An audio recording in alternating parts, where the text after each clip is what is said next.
go. And start the video in 3, 2, 1, now. Welcome, ladies and gentlemen, to GamingForce Commentaries playthrough of Spyro the Dragon, the first game in the Spyro series. My name is Dark Silver Hedgehog. I'll be the one who recorded this gem of a game. So let's get on with it with our introductions. Hello, I'm Sonic2978 from GamingForce Commentaries. I'm Jacob Moore, also GamingForce Commentaries. I am Matthew Goss of GamingForce Commentaries, and soon my new solo channel, Games You Like. This is our first official commentary, so hope you enjoy this. And hopefully, and if there's any bugs to work out, we will hopefully get better in the future. Hopefully we don't suck. Okay, rolling. As you can see from a few seconds ago, I actually have a test playthrough of this. Not very far, but I decided, obviously, for a full experience, I started a new game. What about this Ganasty Gnort? And we're about to see the antagonist of the game in a few seconds here. To turn gems into warriors for his cause. I'll take that question. Nasty North. Not this guy. That guy. He has been contained in a remote world and is no threat to the Dragon King. It looks pretty good. He's like, what's that, Mike? What's that thing up there? My God, this game was so good for its time. I didn't realize they had live recording sessions here, and I didn't see a TV anywhere. So how did he know what was going on?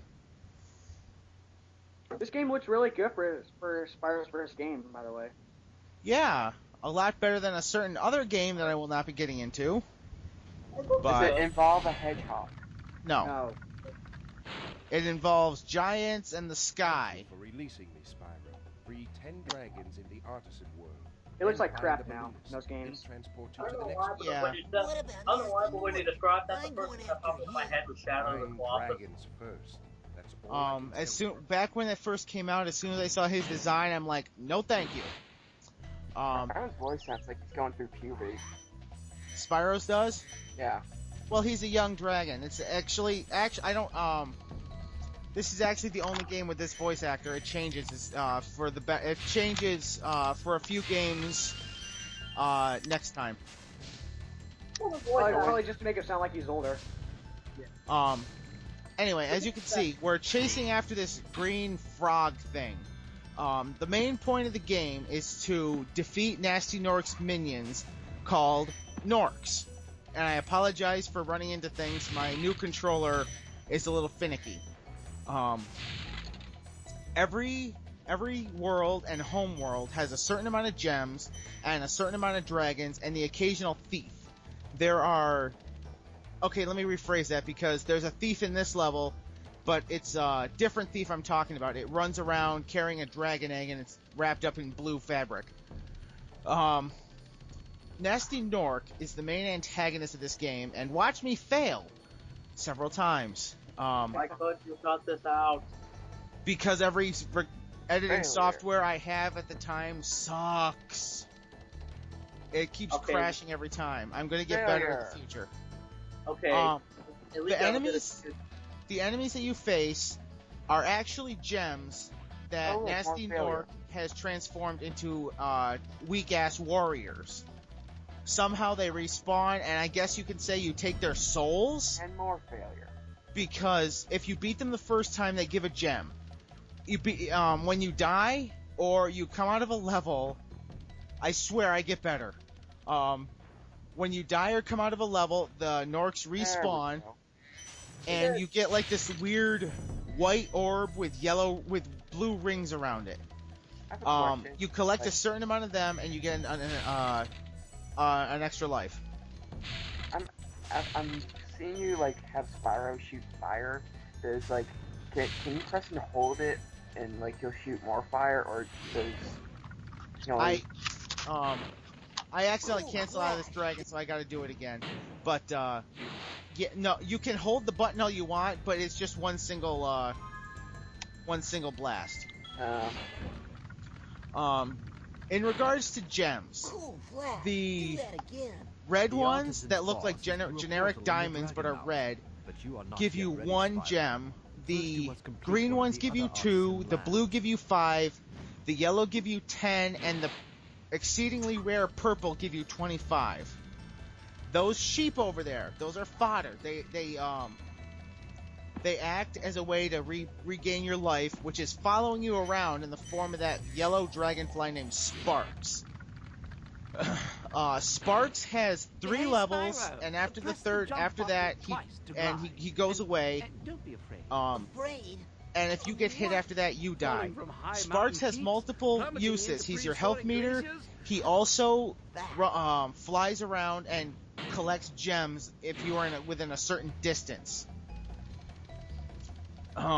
Gems can be found in these guys. These are thieves. They hold multiple gems, and eventually they drop 3 when you hit them 2 or 3 times. Gems can also be found lying around on the ground, or in 4 different containers. You've seen the baskets. There's these square. I guess they're supposed to be silver, but I guess due to limitations they had to be white. White chests that you have to charge. There's this. Okay. Then there's these other chests which have diamond things on top of them in the color of the gem that they're holding. You have to flame that. The gem jumps up, and then you have to collect it, destroying the chest. And then there's also. I'm going to call them gyro chests, because they have this thing on them that you have to flame multiple times to get the gyro to speed up, and when it hits a certain speed, it explodes, releasing a bunch of gems. And then the last... My video froze a second ago. Huh? What time are we at? My video froze a second ago. 7 minutes. 7:03, 7:04, 4, 5, 6, 6, 7. And then the final container... 9, 10. The final container that the gems are hidden in is a locked chest. They are rare. They aren't exceedingly used. But they're only in levels. They're only in worlds, not the home worlds. You'll see that in part 3, I believe. But you have to find a key hidden somewhere in the level. And I showed you what you have to do here, and then, or what you have to collect for the level to get 100% completion. You have to find a key, a golden key, hidden somewhere within the level. Then come back to the chest, and yes, the key is saved if you die. And they usually hold a ton of gems in them. Where's Nasty Nork? I'll torch him. Keep your horns on, Spyro. You have much to learn first. It's Do you not know very what the complex. dragonfly following you is doing? I will say now that His this is name the is only Sparks, game in and the he's helping and protecting original you. Spyro series, Keep an I eye guess on him and you see can what call I it, mean. that all the levels are self-contained. You do not have to go out of the level, find something, and go back in. You can finish each level on your first go.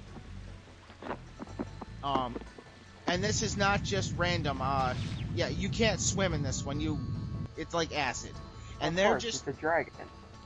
Well, you can fly in later. You can swim in later games. And that just displayed Spyro's health meter, and the use for the fodder. Sparks, when he's at full health, is glowing silver, or not silver, gold, yellow, whatever. You get hit once, he turns blue. You get hit again, he turns green. You get hit again, he goes away. You get hit again, you die, and he does a pirouette as he falls. And that guy is gonna come in handy later.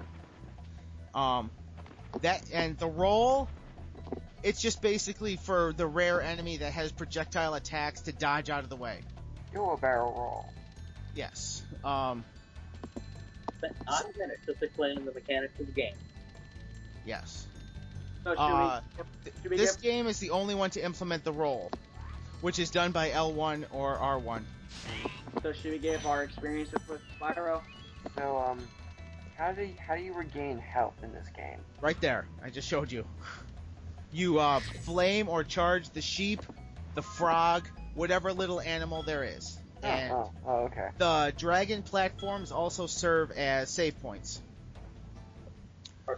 Yeah, in this game, little animals turn into butterflies for some reason.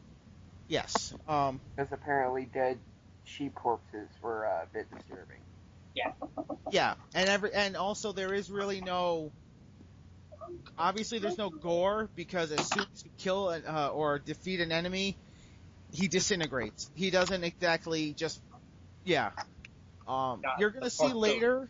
You're gonna see later. There is a bunch of different animations for when he dies, depending on the situation. But we'll get into that next time in part 2. See you then. Yeah.